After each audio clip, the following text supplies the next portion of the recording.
Hey everybody, and welcome to a smashing wild ride with Steve-O. We've got Michael Chandler, arguably the most exciting fighter in the UFC. I mean, this guy just stands and bangs. I mean, come on. He says he's not here for a long time, he's here for a good time. And he fights that way. Man, we had a good time talking to him as well. He's a classy guy, and we talked about a lot of unclassy stuff. So, without further ado, let's get into it. Ladies and gentlemen, Michael Chandler. What's up? We're here. Yeah, dude. We were supposed to do this in Nashville. Yep. On the card that Corey Sandhagen and Rob Font fought. But my lady and I were looking at properties, and we had scheduled visits to properties, and so I had to cancel on you. That's more important.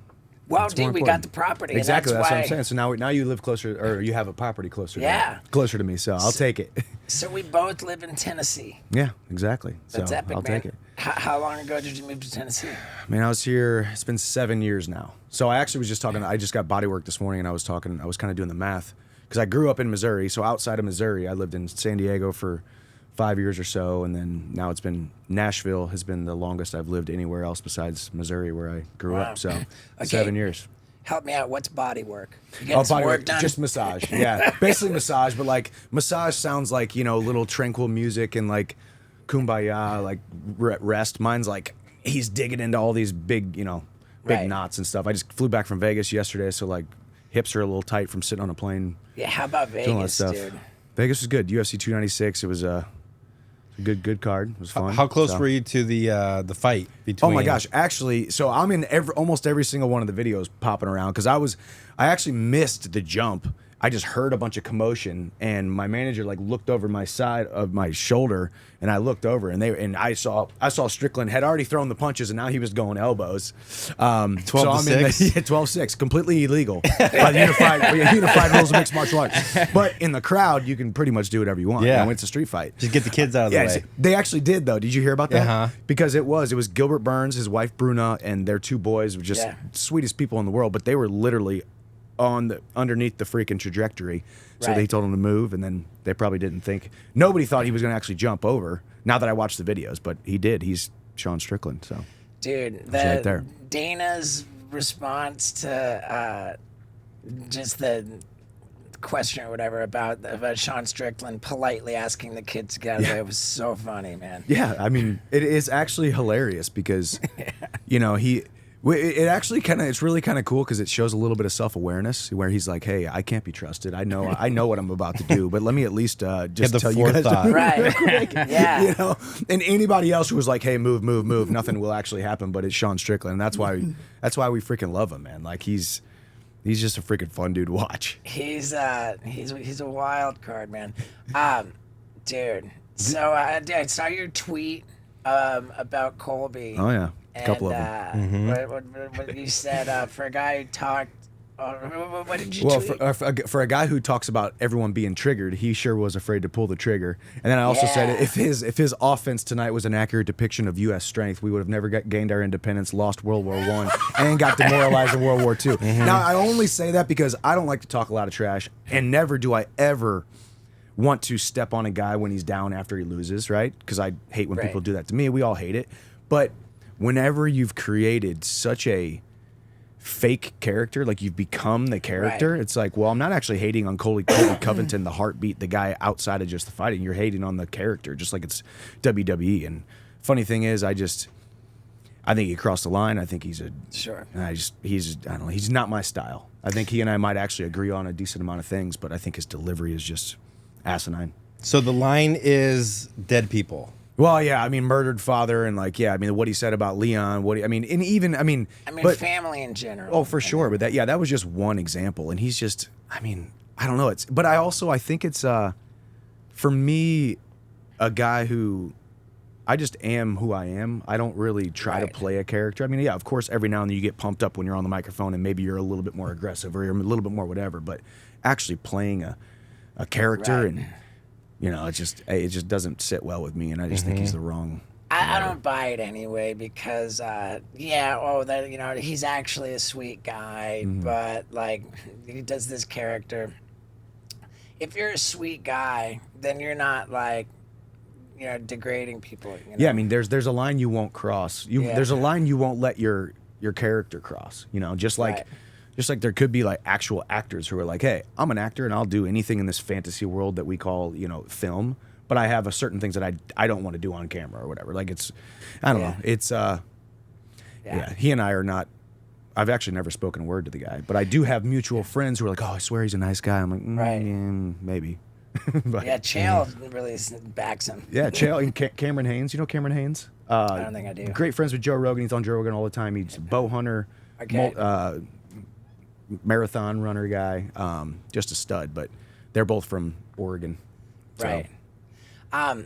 So you were entertaining the idea of going to welterweight for Conor, and then didn't Conor say some stupid thing like, we're gonna fight at middleweight? Yeah. I mean, Conor's. I guess the way I saw it was after the head kick of Tony Ferguson and the crazy post fight speech that people love, it kind of worked out really well. I think that's what really parlayed the whole Conor thing. I said I wanted to fight him at 170 because he was so big. He was doing the Roadhouse movie, which is finally going to come out here soon. And he was big, he was beefy and acting like he was really, really big. So I was like, okay, there's no way he's going to fight 155. I don't want to fight 155. I weigh like 190. I would love to fight 170. So I figured I'd do the call out at 170.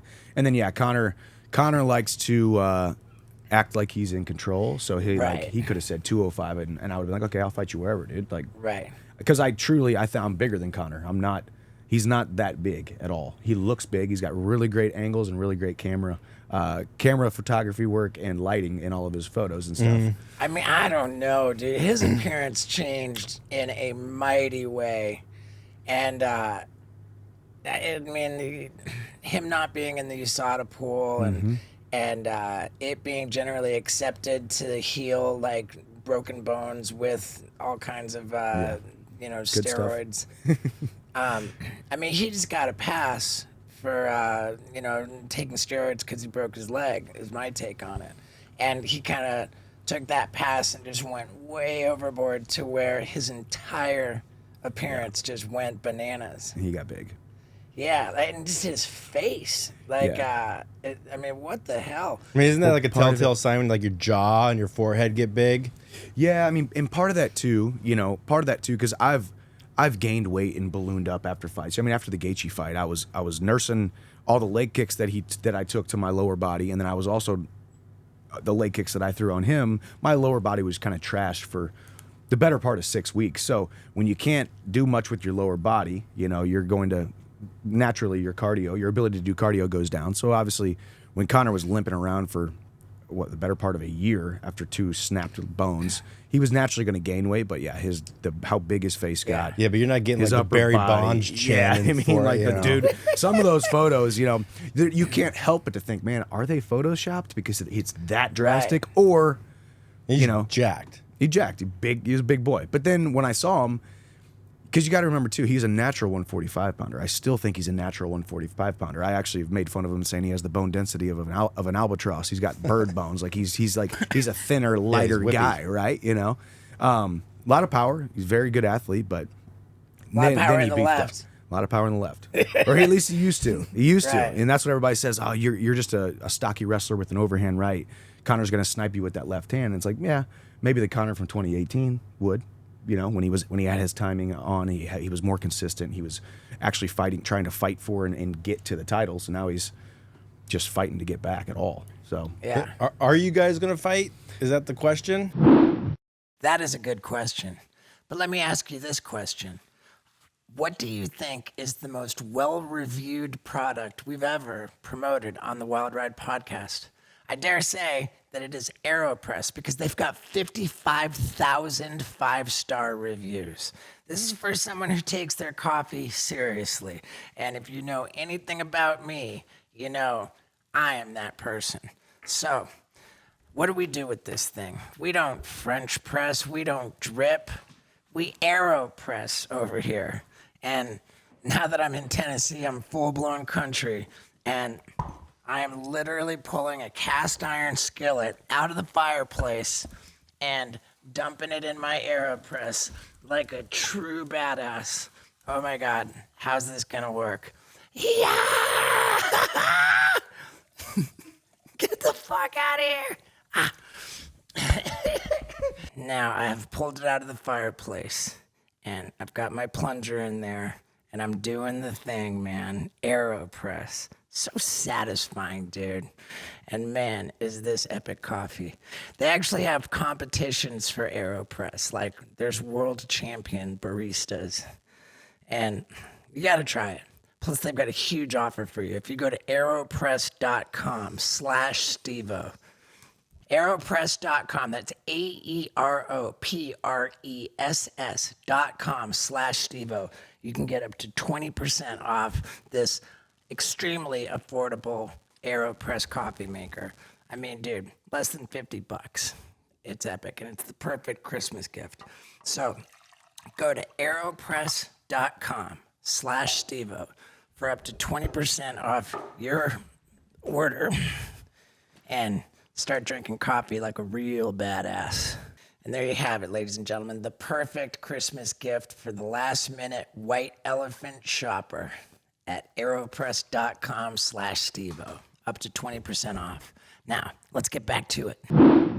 We are going to fight, and I think right now he's trying to wait me out. I mean, because if you were him, would you want to wait as long as possible for the guy like me who's a real fighter who wants to be in there, who wants to compete? So that I say, screw it, I'm going to go fight someone else, and then he can go fight an easier fight, Nate Diaz. He can go fight an easier fight, Tony Ferguson. He can go find a much easier fight than fighting me. So I think he's trying Tony to wait me out. Ferguson is now off the table. Yeah, I think that's off the table, and that was tough to watch, man, because Tony's a legend. Tony's, sure, you know. But I mean, the photo of your foot to his face is probably the gnarliest photo in all of UFC. Yeah, I mean, well, the Frankie Edgar with Cheeto and you and Tony. Those ones where you're like, is that photoshopped? Yeah. You're like, no, for that split second in time, that slice of It time, looked like AI. they actually looked like that, man. It's pretty. Like even the skin on the cheeks went straight south. You know, somehow. Do you have that photo hanging up anywhere in your gym? I don't. You can't, dude. I don't. You know, I definitely thought about making some T-shirts or something like that. Get you know, it tattooed. We'll see. Yeah. No. I mean, it's one of those things too. I mean, I even just actually reposted the video of, but I really only did it because Joe Rogan was talking about the freaking look at Chandler's body. He's like a ball of muscle exploding on your face, and Shane Gillis was on there. They started laughing. It was more about how funny that clip was than me actually punching Tony or kicking Tony in the head. But yeah. Do you think So Tony looked better in your fight or his fight 2 days ago?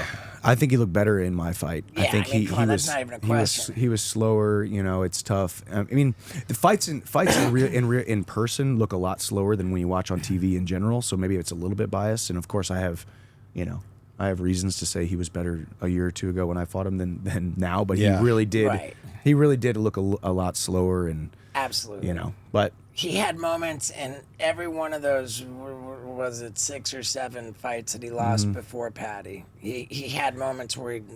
Yeah, and it's tough too because MMA math, and you look at the guys he fought. I mean, what was the first loss? I think it was Justin Gaethje. You know, and was it Oliveira maybe? I think it was Gaethje. Oh no, it was Oliveira.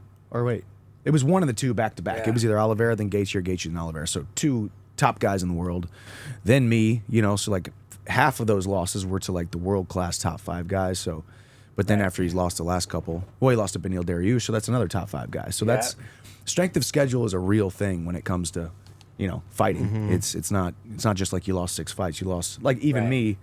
People can talk about my record all they want. That's fine. Yeah, I'm 2-3 in the UFC, but I fought everybody inside the top 3 or top 5. Right. So and whatever. You know, here's an interesting one. I was sitting next to Corey Sandhagen in Madison Square Gardens 2 fights ago, 2 pay-per-views. And I told him how I came to Nashville, and I was in the arena when he fought Rob Font. And he said, oh, dude, I'm sorry about that, because it was such a boring fight. And I said, imagine, think of it this way, Corey. Like, there's no other sport in the world where you're gonna get a hard time, and people be like, "Oh, dude, he was just trying to win." Yeah, yeah, right. I know.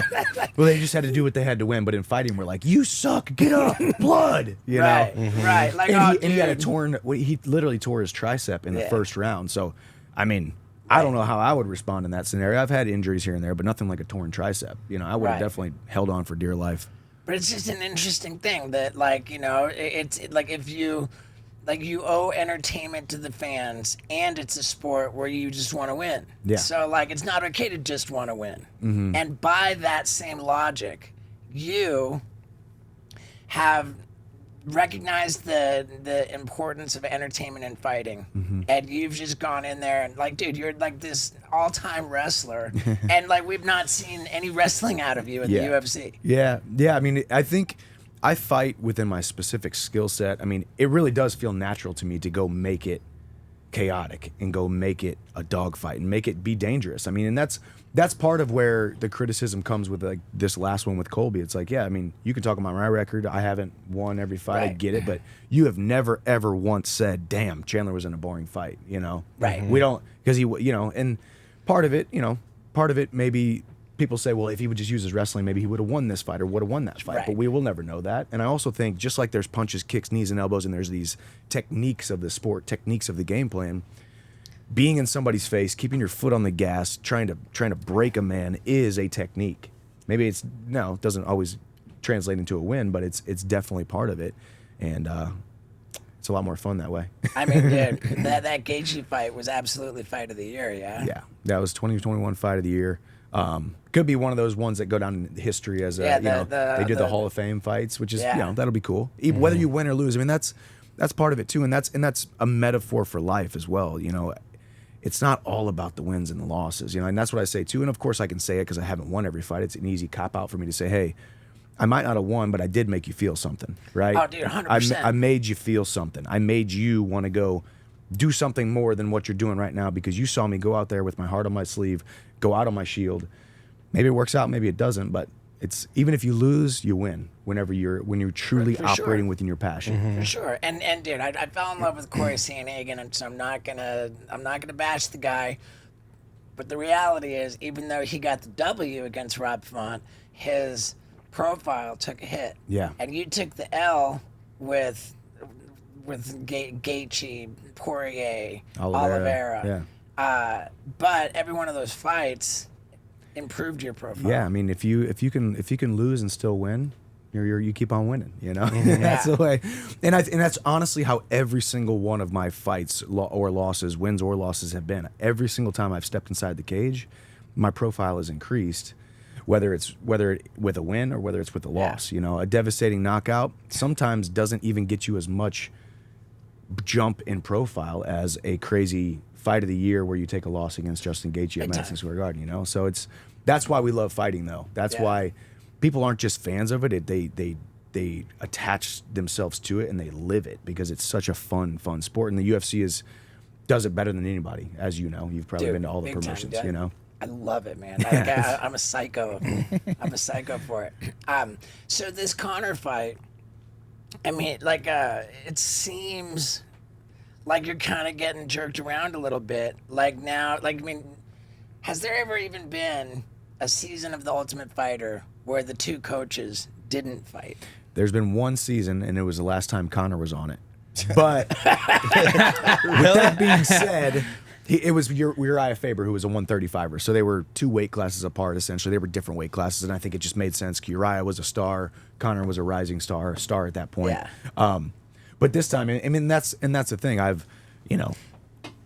It looks really bad on everybody's part if Conor comes back and doesn't fight me after the Ultimate Fighter, right? So Conor can try to come back and act like he runs the show and say, I want to fight this guy, I want to fight that guy, which if I was in his position, if I was his manager, I would be trying to do the same thing because fighting me is not the smartest fight. You know, it's a great way to come back in. If you beat me, you're in the top 5 in the lightweight division, you know, but also there's a lot of easier fights and there could even be some bigger fights, but not really. People are chomping at the bit to see me come back because of the entertainment value that I bring.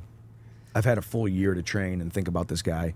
At this point, if it's, you know, at this point, hopefully it could be UFC 300. That's the next one that they're announcing. Maybe they announce us on there. That'd be great if they did. I have not been told of that we have, but it'd be great. But at what point do you like say, okay, fuck it, like I won't fight? Like, is there things in the contract where it says you can't wait so long for an opponent to fight once you guys sign the dotted line? It's a good question. No, there's not anything contractually. So really, it's just personal preference. I mean, yeah, I could have jumped off this wagon, 6 months ago, but I've enjoyed this time off. I really have. I mean, I've been signed with the UFC for 3 years, and I've had 6 training camps, fought for a world title, fight of the year. I've had four performance of the night bonuses out of 5 fights. So every single time it's either some kind of crazy spectacle, or it's a fight of the night, or it's a knockout of the night, performance of the night. So it's been a whirlwind. I've spent more time away from my family over the last 3 years than I have with my family. So having a full year here, we're celebrating Christmas here in a couple days. This is the first time I'm going to get to enjoy a Christmas and a Thanksgiving and all this stuff. Doing a lot of stuff outside of the octagon, business wise. That's going to carry me on past fighting. So it's been a really good year. So I've enjoyed it, and sometimes patience is the coiling of a spring for something even better. So that's the way I'm looking at it. To Scott's question, you don't have to accept any fights in your contract, but the UFC does have to offer you fights. Yeah, but didn't you already sign a fight with Conor saying you guys will fight? Yeah, I mean, our Ultimate Fighter contract says that, yeah. So we're pretty much under that, And like I said, if I was Conor, I'd just keep waiting as long as possible. Right. And then it's such a... Nobody's better at the PR game and the manipulation of the headlines and getting in the headlines than Conor and his team, right? That's why you still see them. Audi Attar, just a couple days ago, his manager was, talking, yeah, Chandler's probably the most likely opponent, but there's still other options out there. It's like, no, there's not any other options out there, Audi. But it's smart for you to say that. Yeah. It's smart for you to try to get inside my head that this fight might not actually happen. Little do you know, I'm bulletproof and I'm fine. I'm going to be just fine. And I can wait this out as long as you want. You want to try to retire me? I'll retire you right back. That's what Chael said. It was funny. Chael did it. He's like, okay, Chandler's playing the long game here. You want to try to retire me? You want to try to wait me out? Okay, wait me out. I'm going to wait you out just as long, because I will stand firm in this conviction that this fight is happening. And there's only one way to get back to the UFC, and the road goes through Nashville, Tennessee. Let me tell you something about coming through Nashville, Tennessee. It's epic. I absolutely love it here. And since I came here, I became obsessed with chopping firewood. And I'll tell you, I'm just getting buff by the day, burning calories, working out just with firewood. And you know how I know that? Because I wear a Whoop band.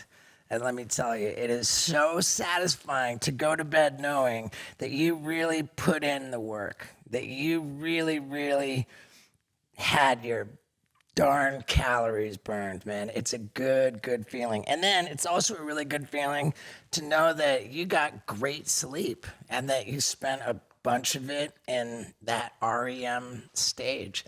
And man, I love my Whoop app. It tells me about how I sleep, how I burn calories, what activities I'm into, what's my heart rate variability.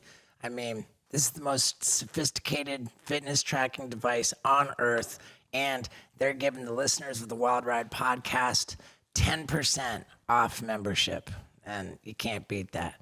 So I suggest that you get on the Whoop train and start going to bed knowing that you kicked butt during that day, and you're gonna love it. So go to whoop.com, that's WHOOP.com,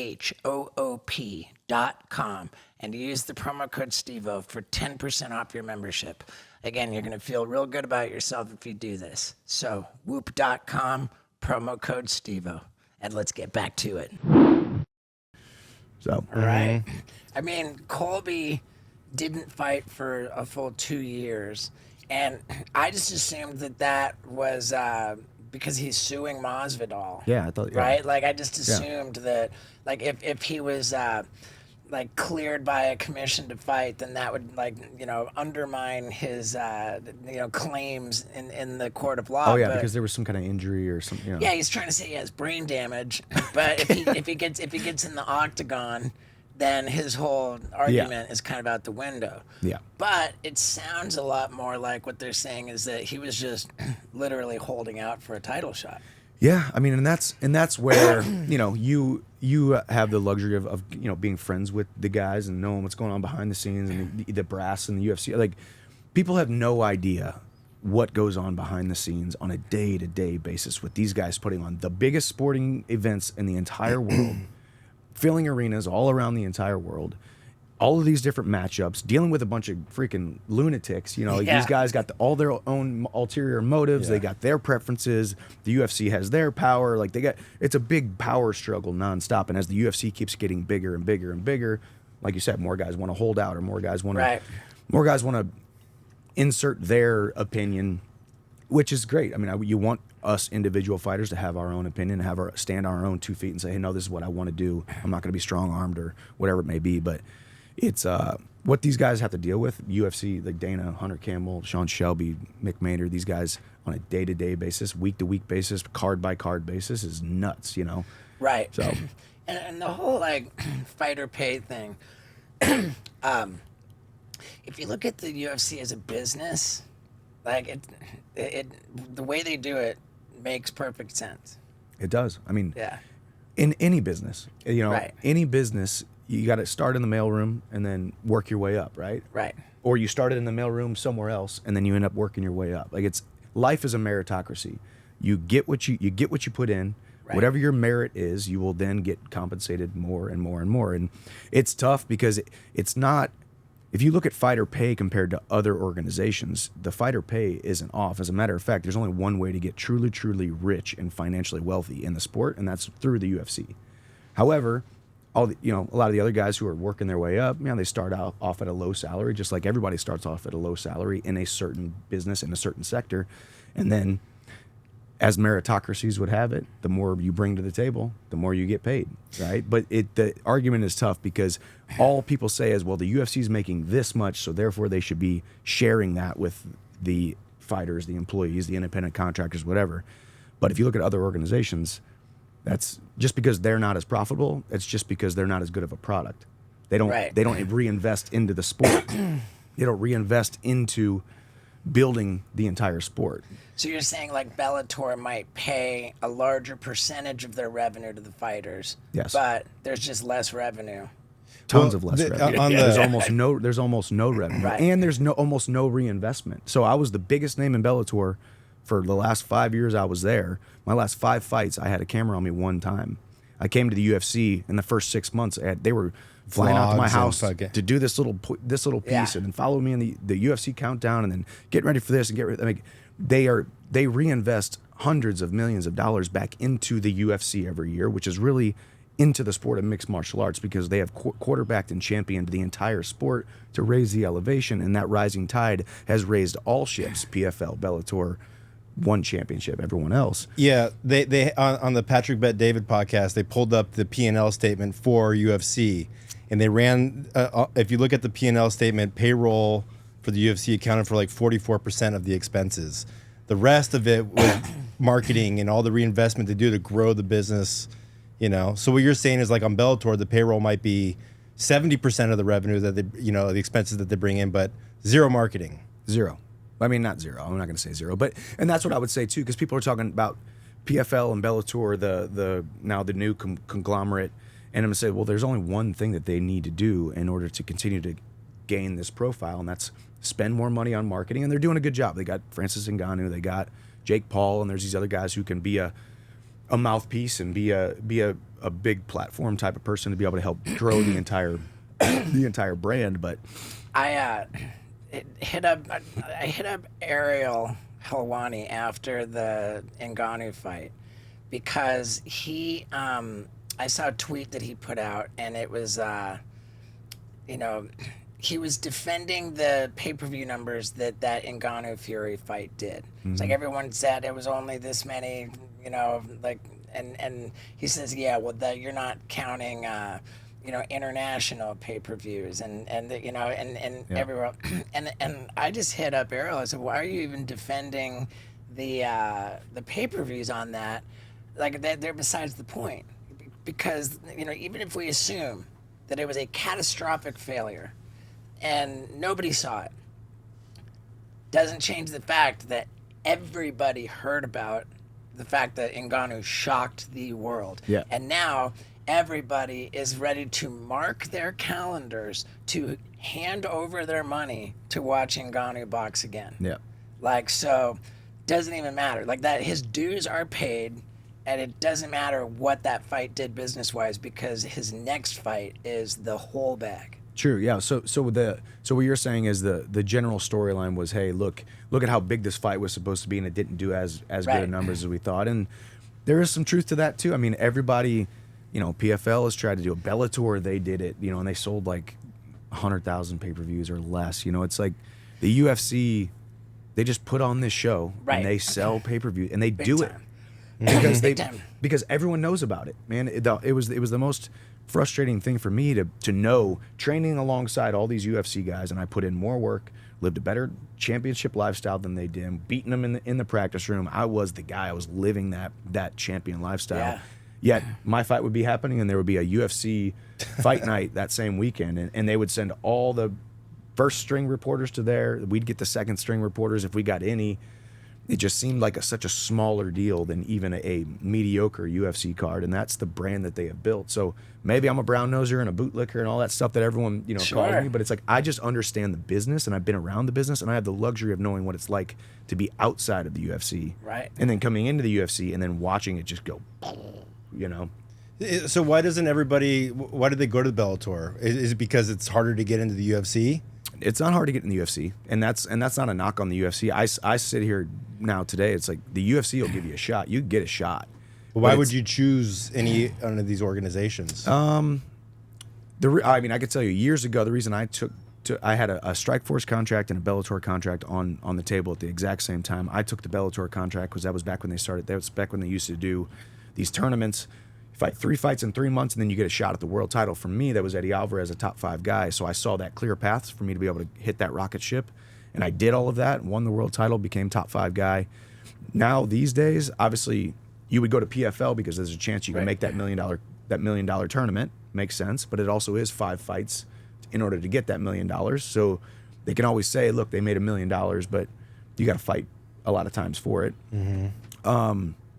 It just depends. I mean, if I was a young guy right now, I would look at it and say, because it's not about getting to the UFC, it's about getting in the UFC and then staying in the UFC and building there. That's why I like a guy like Sean O'Malley. I like a guy like Paddy Pimblett. These guys who they said publicly after they would beat somebody and say, okay, what's next? You're gonna fight a top 5 guy next, fight a top 10 guy next, and their answer was simple: no, not until I make more money am I going to jump up into that rank to be able to fight these guys.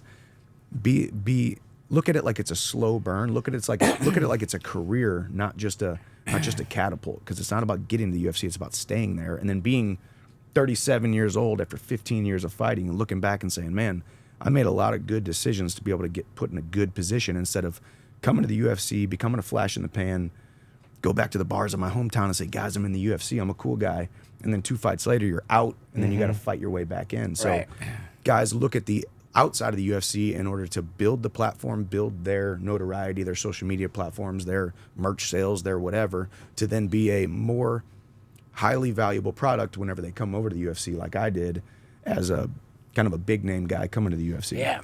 Yeah, you and Ben Askren had to have been the biggest acquisitions from other organizations. Yeah, I mean, and then now looking at my career so far in the UFC, it's been a mutually beneficial career move for me and the UFC, and I always knew that I wanted to be in the UFC. I just didn't know if the opportunity was going to arise, if that door was going to be wide open for me to go, and it just made too much sense whenever the time arose, and here we are. Who's this MVP guy? Where did he come from? He's in Bellator, was in Bellator. Now he's in the UFC, and I thought it looked like he signed with the PFL a couple weeks ago. Is that the guy who's like 6'8"? No, that's another Taekwondo guy. I don't know who that is, but Michael Venom Page. Michael Venom Page. Yeah, I got mixed feelings about him. I don't like his style. I think it's annoying. He just kind of like moves around and moves like what's that drunken karate warrior style where they like kind of move around like he does this weird stuff. Yeah, like stuff like that. But he's got some. When I say ridiculous like knockouts, the dude's got some ridiculous walk-off spinning kicks and back elbows and broken people's faces and all kinds of really. He's a highlight reel kind of guy. But does it translate well? I think Kevin Holland's a horrible matchup for him. I think Kevin Holland probably beats him. But I like MVP. I think as a person, I think he's a pretty cool dude. But Yeah, that was a tough photo. He got knocked out in that one, but we all get knocked out. It's all right. How about Paddy Pimblett, man? He looked really good. Indeed, Paddy's performance at UFC 296 was a good look. But you know what is not a good look? Getting caught with a filthy, embarrassing, bad habit. I mean, there's just too many people out there slipping like that. And today's sponsor is The Solution. It's called Fume. It's a diffusive device which helps you drop a bad habit by replacing it with a good habit. And I love my Fume so much that I always have it in my pocket, and I have a standing bet / offer to all of you people out there. If you see me in person, ask me, do you have your Fume in your pocket? And if for any reason I don't, I will absolutely shoot a shout out video on the spot for your buddies. And candidly, I've done it anyway for everybody who asked me that question, and I did have it in my pocket. I just love this. I love this product. I love this brand. It helps people live happier, healthier lives. And you can get 10% off your journey pack if you go to tryfume.com. That's TRYFUM.com, and use the promo code STEVO. It's 10% off your journey pack. And why is it called Journey Pack? Because your journey to a better, happier, healthy you starts at tryfume.com with the promo code STEVO. 10% off the journey pack. Tryfume.com. Use the promo code STEVO. Now let's get back to it. Paddy looked good. Yeah, I mean, He looked huge. yeah, Didn't he look big? He looked big. He's definitely growing into that 155. He didn't look that big the last couple of years. You know, I think he came back from that injury and he's looking good. Probably has a lot to do with not ballooning in between camps. That's tough, man. It's really tough because your body can only handle so much of that Right. yo-yo. I mean, it's natural. We all, I mean, I weigh 155 and then all of a sudden I get up to 185, 190 healthy, right? So that's a big weight Right. discrepancy. But But if whenever it's you just look at a fat. guy, when you look at a guy and you're visibly like, holy cow, you got a 5-gallon head, and Right. you don't want to take your shirt off. If you do get caught with your shirt off, and you're like, holy cow, you don't look like a professional athlete. Because Paddy looked, I was watching his post-fight speech, and there was a camera angle behind him. You could see his shoulder and back and neck and trap muscles, which is a good indication of a lean body, right? So it's very tough when you put your body through these weight cuts and then balloon back up, get out of shape. Right. It's not good for the human body at all, let alone an athlete. Yeah, I mean, just from like not even a health perspective, but if it's all fat and you're getting rid of the fat, then like, you know, what's going on with the muscle? You Yeah, know? And exactly. Scott says he looked huge because there wasn't all of this distribution of fat going on. It was just like, you know. But his like shoulders and arms were like double the size they normally were. We had Paddy on the podcast, and before we rolled the van over to him, we stopped and bought a scale. Oh God. Oh God. Yeah, And what was he?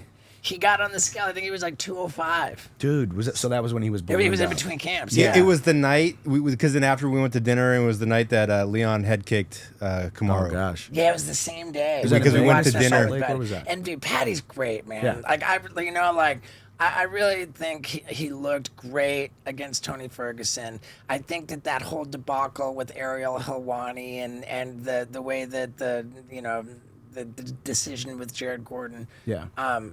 I think that represented like growing pains. You know, like you just Yeah. can't become like this big sensation, this huge star. Any kind of like public profile that you get comes with growing pains. You know, you can't just be bestowed prestige and power and influence and not like, you know, kind of get out of control with it. Yeah, a little well, bit. and I mean, heavy is the crown, man. The more platform you get, the more notoriety you get, the more that this brand of each person builds, the even more diligent you have to be with the basics and the Right. discipline, because they're now, with that great blessing comes even more and more diligence that you have to have, because For sure. because then it becomes easier and easier when you got things being thrown at you and you have options, and then you have the ego. Like, it's human Yeah. nature for everyone to think, man, I got this ego, man, I'm that guy. And I've always tried to tamper that down so much, because Right.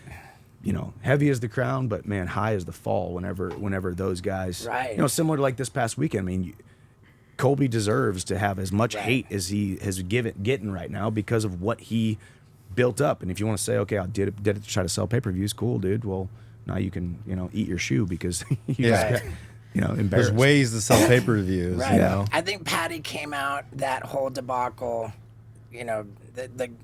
with visible humility. Yeah. I really, really think that he. I think that he's in between camps, taking his career seriously. I think he's improving as a fighter. I think he's got humility, like just as a person from the experience, and I'm rooting for him to get knocked down with you. Yeah, me too. He's good. I mean, BT Sports, he did an interview with BT Sports, and they were talking about how I went and found him and congratulated him or whatever, and he said some really nice things about how I'm a nice guy in the sport, and you got to root for me. And so we have that relationship, and I have no ego either. I come from the wrestling background where it's like, dude, I could be next to a guy that I'm gonna fight, and we weigh in at the same time. Like, it doesn't matter to me. I don't need to have this bravado and have to hate everybody in my weight class, because if I fight you, I'm gonna try to rip your head off, and afterwards we're good. But Paddy's, whenever you start, you kind of come in, you get that high and you get that trajectory like Paddy got, then comes, okay, now I really need to take a step back and look at, okay, who am I?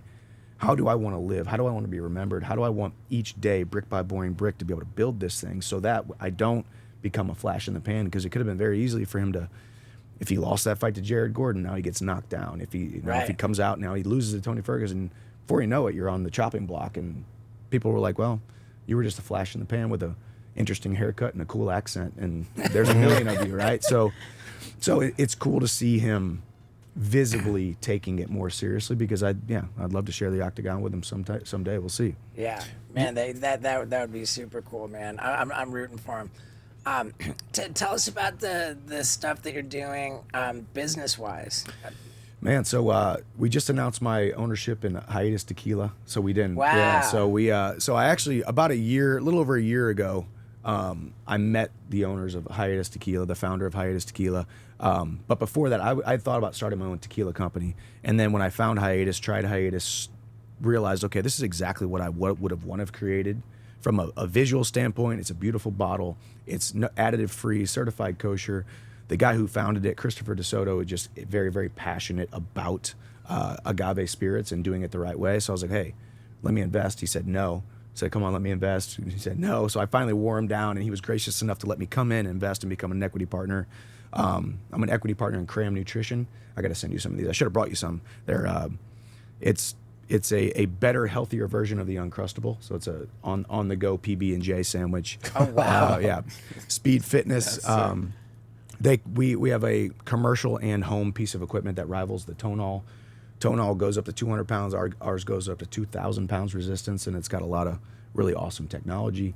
I have my own fitness app, Walk On Fitness. So we got thousands of people in that community where we just create cool programs for people, nutrition, mindset, and workout stuff, and you're just a bunch of investments, man. Just trying to build it. That's epic. Your degree was in business finance. Personal financial management services with an emphasis in real estate. Yeah. So how much does that come into play? Like, you're actually using your college degree in real life. Outside of and really the funny thing is, just like anything, it's not what you know, it's who you know. I've been very blessed to have some really very smart friends around me. My relationship capital bank is very, very, very, very deep. Because although I didn't have this huge reputation, I had a good reputation, but not a huge platform when I was outside of the UFC. So I had to wait for that good reputation and that big platform to meet to finally start to capitalize on all the opportunities that I have. So with great platform comes, great opportunities, and I get to vet through and find out exactly what makes me tick, what do I believe in, who do I believe in, and it's worked out pretty good so far. Dude, it's epic, man. Are you doing any commentating? I saw that you were commentating with Anik and Cormier. What was that for? The Anik and and maybe I've got that wrong. Well, no. So they do the cage side stuff, which is, I forget what that's called. So that's the commentary. You as a fighter? Yeah, I more did the analyst stuff, like on ESPN. Right. Cut to the pre-show, the with post-show. Karen Bryant. Yeah, and I enjoyed that. I definitely think it's something I would like to do after my career. You know, right now it's just I'm so busy with other things that, you know, make me, you know, make me tick more than that. You know, I mean, I have a studio in my backyard too, where I can kind of sit in my backyard and break down fights and do it on my own and own it myself, rather than just going on ESPN and doing it. I did just get connected with I think it's Rogers Sportnet or something like that with Canada. So there's a new Canadian thing coming in. So I'm gonna connect with those guys and kind of see what we can think about doing. But I enjoy it. I enjoy the sport. I'm not as passionate about the actual sport X's and O's as people think I would be. I'm pretty darn good at talking about it, but I don't really study the sport as much as people probably think I do. Wow. You know, but it's I'm pretty decent at it, so I guess I'll keep dabbling here and there. That's crazy, man. Yeah. So coming back to Conor, and he's now back in the USADA pool, has like changed back to the Conor of old to look at him. Yeah. Looks like he could. He looks like he's training a lot. You know, that's the thing. Whether is training just for those 15 seconds and puts out a clip, or he's training for hours, and you know, he looks like he's training and he's getting in better shape. So He looks like I don't know what the holdup is, Conor. Yeah, it certainly looks like it's training. Like, But that's got to affect you, like what happened to TJ Dillashaw after he stopped doing the like performance enhancing drugs, and he fought again against who? And he came back. Cejudo, that was because he went down to flyweight. But was he slower? Was he like, what happens after you? He lost way too much weight, dude. Like he had no chin left at 125. Yeah, and that's a real thing too, man. This weight cutting thing is no joke, man. It's you're going in there a shell of the human being that you're supposed to be, right? And to your point, your previous point too about, you know, being on a certain supplement regimen and then changing your supplement regimen, whatever that may be. I mean, I've always right. I've always just looked at it like a crutch. I really have. I always thought if you get used to that, you get used to that feeling a certain way and having that much power or having that greater recovery, and then all of a sudden you know you can't stay on it. All of a sudden, all I would be thinking about is, okay, well, I'm not as good as I was 6 weeks ago, so now I'm carrying that lack of confidence in, and you see it. So I mean, we'll see how he comes back and performs. I feel like it's like a Mark Kerr situation, right? Like, well, Mark Kerr was more like actual like opiates, you know. It wasn't. He wasn't doing roids. He's fucking. I mean, juiced. sure he was, but like the Mark Kerr story was one of like drug abuse, not like performance enhancing drugs. Yeah. Well, I mean, we're all human beings, and we are prone to wander, and we go through tough times, and there's so many, you know, especially when you talk about an athlete or whether, you know, pro wrestler, pro fighter, these guys. I mean, they get stuck in things and stuck in ruts, and I mean, even you look at Conor, he's been off for all these years, and you know, like we were talking about, go back to his training videos that he's posting now. It's much nicer to be seeing him getting caught training than getting caught wherever he was with some cell phone somewhere on TMZ. Sure. So it's, you know, and it's, I have never lived the life of Conor. Like I haven't lived a day in his shoes, so I'm not going to sit here and judge a man. But the dude was, you know, he was living a life for sure. You know, I said what I said about growing pains in the context of Paddy, and I think that's like, it's jarring to become like a you know, very public personality very quickly, but over the course of like a longer period of time, something that Khabib said was pretty incredible. You know, an interviewer said to Khabib, "Yeah, well, Conor, with all this money, of course he's gonna get." And Khabib said, "No, money doesn't change you. Money." Enhances you, reveals, it reveals you. It exaggerates whoever you are. Give that person like $100 million.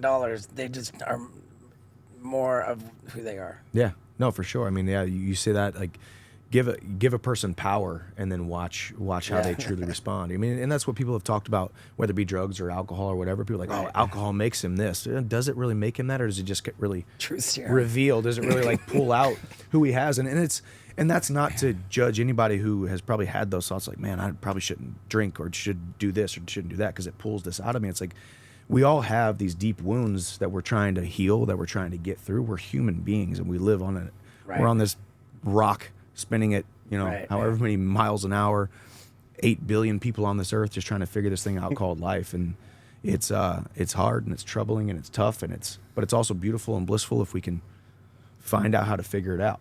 Yeah, I was remembering Daniel Tosh was like, dude, if I had $1 million, I'd be rolling around jerking off in people's faces all day. Like, I just, that's what he would do with that money. It's funny.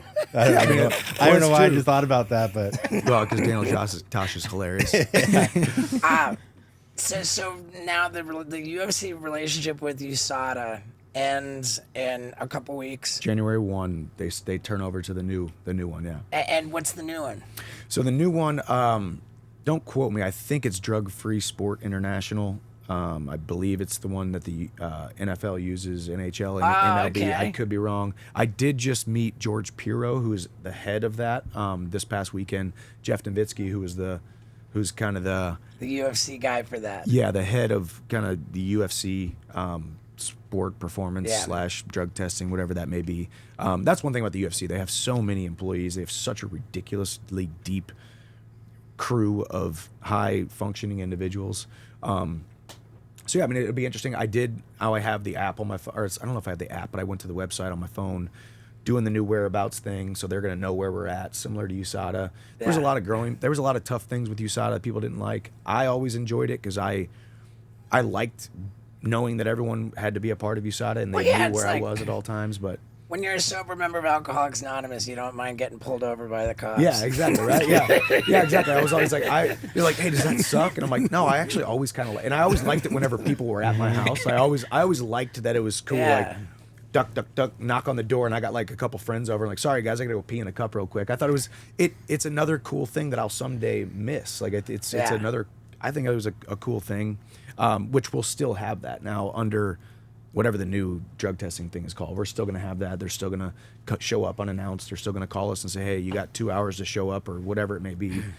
But I think it's more than anything, it is tough because under USADA it was so regimented and so scary because you weren't ever sure what was legal, what's not, what's a supplement, what's natural, what's not. It's like at some point, I want to be able to fight and perform, but I also want to be able to play baseball in the front yard with my kids 6 years from now when I'm retired. I want to be able to be somewhat of a biohacker, somewhat of a live the life of a guy who's trying to heal his brain, heal his body, be performing at a high level just as a human being. So there's a lot of red tape, and there's a lot of almost.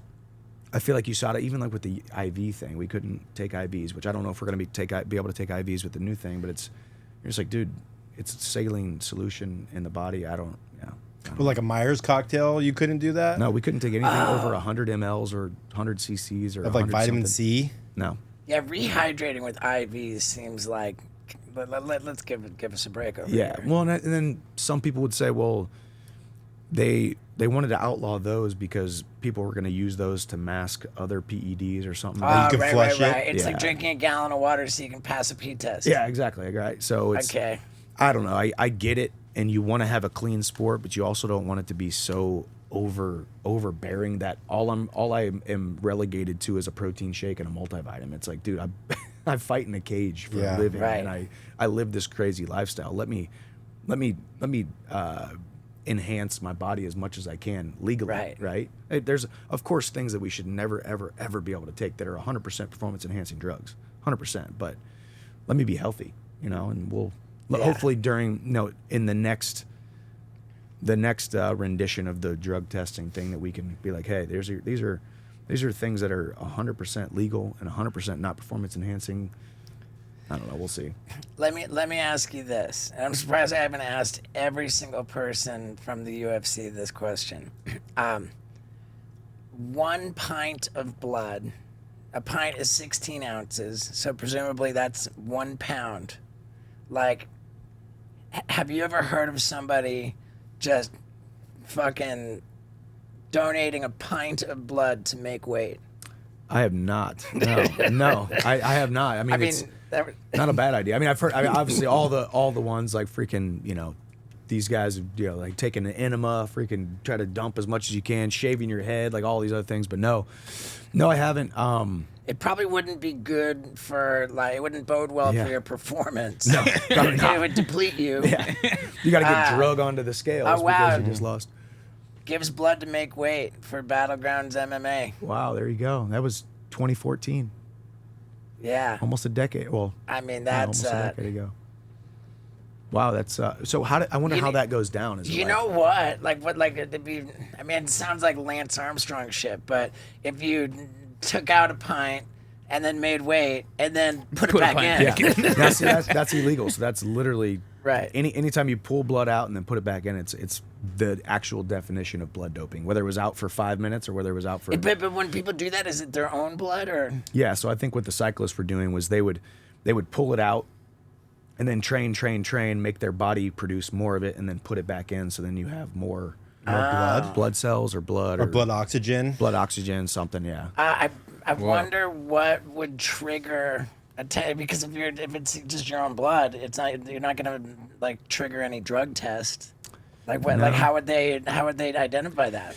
Yeah, no, I mean, I guess you technically would have to get caught. I think that's probably how those cyclists got caught, like actual, undercover people with cameras, and you should watch those documentaries and Icarus and all those other ones. I mean, dude, like blood doping, that's two birds with one stone, bro. Like you make weight, like that's an extra pound you don't have to shed, Yeah. and you get it back in there. Yeah.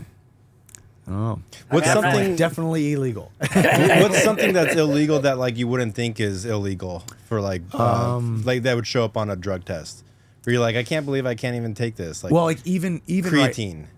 No, creatine's good. No, I mean, but there's certain things that are illegal in competition and out of competition. So like if you get a sinus infection, pseudoephedrine or whatever, you can take that. Like I can take that right now because I'm not in competition within 48 hours or 72 hours of a fight, but it can't be in my system right before a fight. Now, one of those things, once again, it's not performance enhancing. It's to get over a sickness, but it's still on the banned substance list. Yeah. Well, the of- ephedrine, I can.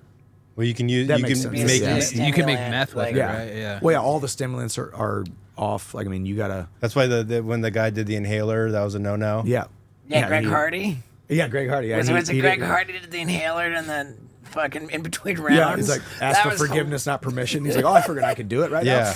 Dude, that was Yeah. fucking hilarious. Man. Well, I yeah. liked watching Greg Hardy. Yeah, fight. he was a wild card, man. Yeah, but Yeah. I mean, it's even you've been to a bunch of fights, probably walked back and been around kind of the locker room scenario where we're all training and getting ready. We always have a commissioner with us, one person. Like you would be with me the entire time. If I go to the bathroom, you got to go watch and see what I'm doing, because especially when you think about where the sport started.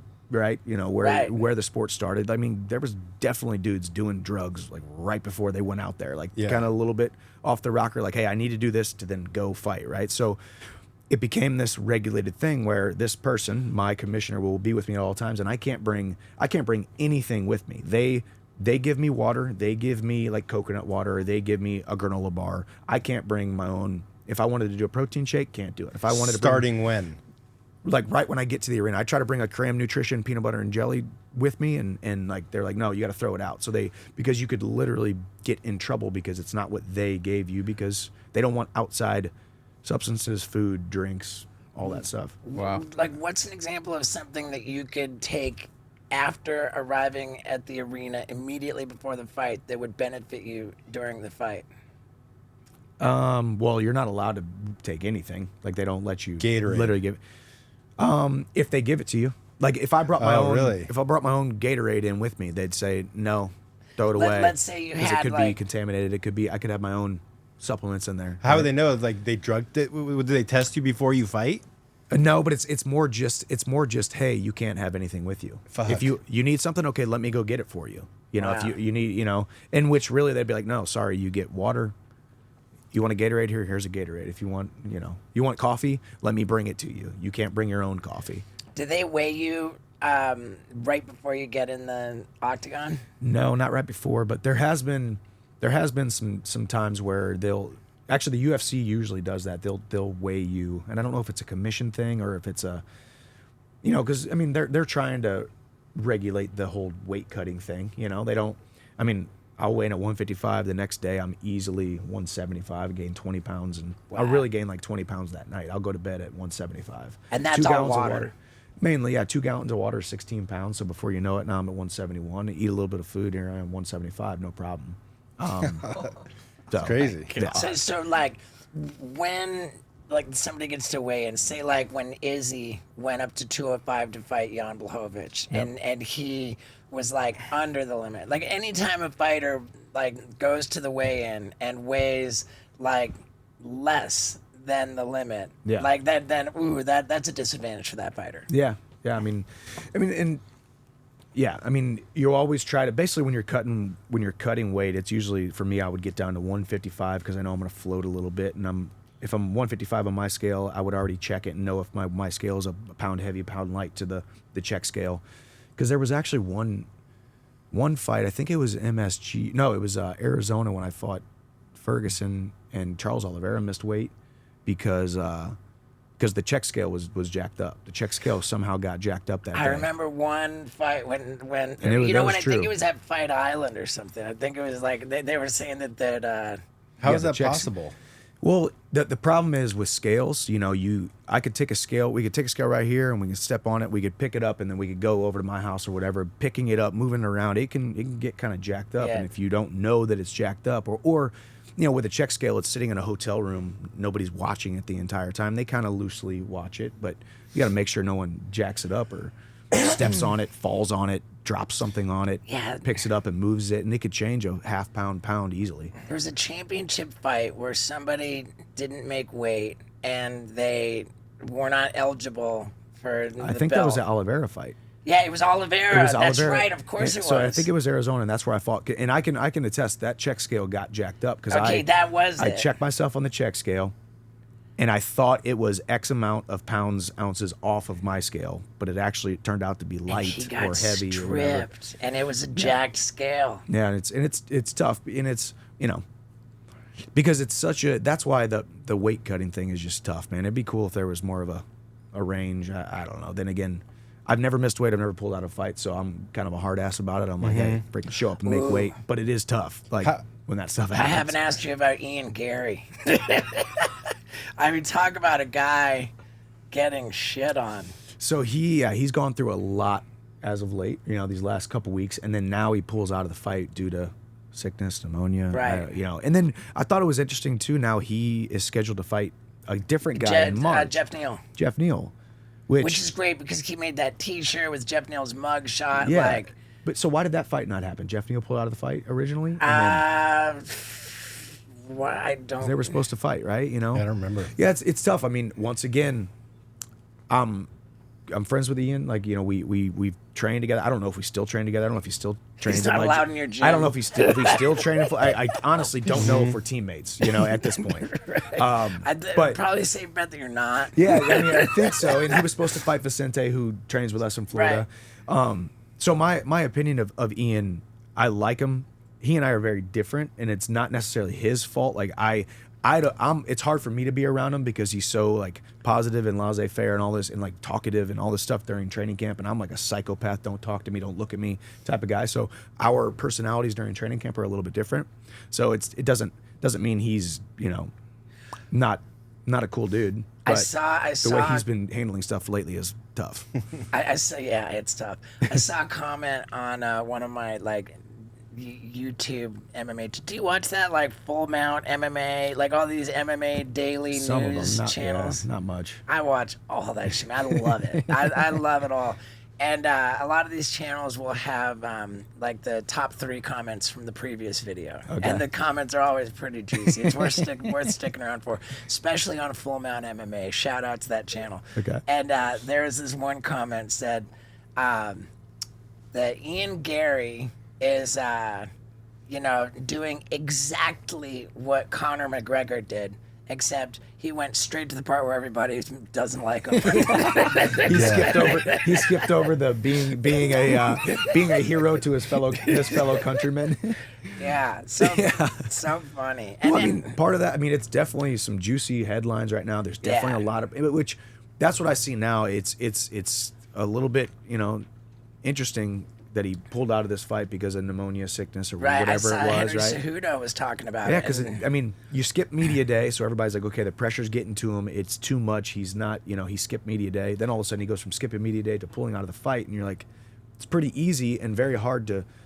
It's hard to prove that he has pneumonia, or hard to prove that he's sick. Right? Everybody vouched for the pneumonia being real, but what Henry Cejudo said is that when you're like, once you start doubting yourself, when you're in a bad mental place, that's when your immune system is so it's just like he got he was mentally weak is the argument. Well, it was a self-fulfilling prophecy, right? Because he plays a tough guy on camera and he plays a tough guy on the microphone. He's a great fighter. Yeah, he's a good fighter, but He's really but fucking good. We all succumb to those mental, negative thoughts, negative feelings. I mean, there was a lot of stuff going on. I mean, that's why I don't like the whole animosity thing. Like I don't. It would not sit well with me, and I'm self-aware enough to know, like, I don't want this kind of crazy public on the microphone on the battles, because I want to go out and I want to fight, and I think I will fight with a full heart and ready to go rip someone's head off much better than if it's a crazy contested thing. But I heard Robert Whitaker say something about how he feels that he gets passed up for opportunities because he doesn't engage in all the trash talk and like all the kids, and he's just a good guy, and that he feels like, maybe I'm putting words in his mouth, but it sounded like he thinks that he gets penalized for just being a good guy and not controversial with the trash talk. There's part of that that's probably true. I mean, we as human beings, we like to see a freaking car wreck. We like to we like to watch reality TV show, not because it's uplifting, but because it's freaking trashy and a lot of people trying to fight. Like, we like tension. We like, but that's why we love mixed martial arts. That's why we love fighting. It's ingrained in our DNA as a being. So yeah, it's tough being a guy who doesn't really like to be in that stuff. But then again, like, your fights speak for themselves. Yeah. So like you're best of both worlds. You get to be a good guy. You get to be the honorable. Kind of like you and Poirier. I get Poirier vibes from you as far as like being a good guy who doesn't feel the need to talk bad about people. Well, who just goes in the octagon and their fights are just so fucking explosive that you're the guy. Yeah, so I mean, if you got that to fall back on, it's like, well, you definitely can't call me a pacifist or shy or meek or any of that kind of stuff. Just go watch me fight. I mean, sorry, I don't want to sit here and engage with a war of words right now, and I want to throw a monster can at you. It's like, I am who I am. If you don't like me, kick rocks. If you like me, hang on tight. Let's go. Was it after the Tony Ferguson face kick knockout that you did 4 consecutive standing backflips? I think it was 4. I thought about 5, but I didn't want to break my leg. I think it was 4. 4 in a row. Like, dude, that's heavy. And then like what makes the difference if you're gonna do it off the cage or on the flat? What's crazy actually is I have never once in my entire life jumped off of a cage and did a backflip except for that one time. Wow. I finally come to the UFC, get a first-round knockout over a top 5 opponent, become the guy. Yeah. Kick down the door to the party of the UFC, and then decide to climb up for the first time ever and do a backflip off the top. And wow, look at that. Semi landed it, right? And then I promised myself I would never, ever do that again. Dana does not love that. No. No, but it was, looking back, you're like, thank God it all kind of worked out, and, adrenaline took over and everything's good and my legs are fine. But yeah, I was way up there, like 15 feet in the air. That's fantastic. Gaethje does it every time. Yeah, exactly. So he it worked out. I remember, well, I don't remember actually anything after knocking him out, but for some reason I just climbed to that cage. It was there, so it was kind of like it was there. I had to do it. Like, bad idea. I've been in situations like that, man. Yeah, where you go look back at like, what was I thinking? Yeah, we're just like, something happened there. Can I ask you, as like a professional athlete, what are the rules around betting on yourself in Vegas? Cannot. Okay, from what degree though? Because like, you should be able to bet for yourself, but you shouldn't be able to bet against yourself. Yeah, no, there's some truth to that. Because couldn't you be like tell your buddy like, yo, bet 10 million on me to lose and we'll fucking pay out? Yeah, no, I mean, and just get knocked out. Like, what degree? Like, can your wife bet? Can your friend bet? Can your cousin bet? I think that. Sorry, I'm going to take over your question here. What was the controversy around Krause? I'm not 100% sure the ins and outs of all that, but it definitely had something to do with some insider betting with whether one of his guys had an injury or whether one of his guys actually threw a fight or something like that. That was like, because you can't have that much of a stink if you're betting on your fighters. Yeah, I James bet Krause worked with Offshore Sportsbook, a suspended MMA coach. Yeah. I mean, dude, like, you messed up when nobody is allowed to fight in the UFC if they're even remotely affiliated with you. Yeah, so that was interesting too. I mean, I guess the amount of bets and the amount of money that was going on these guys didn't make a lot of sense because UFC main event, this past weekend, the main event, the co-main event, world title fights, you might think there might be millions and millions of dollars being put on it, but I think the interesting thing with this was these were guys, I can't even tell you who the guys were, what the names of the fighters were. It's like it could be an undercard fighter and all of a sudden tens of millions of dollars, and that's I don't know what that number is, but let's just say there was tens of millions of dollars put on this no name. Sorry, that's disrespectful, but a guy who's not in that huge profile, right? Sure. So like, okay, this smells weird.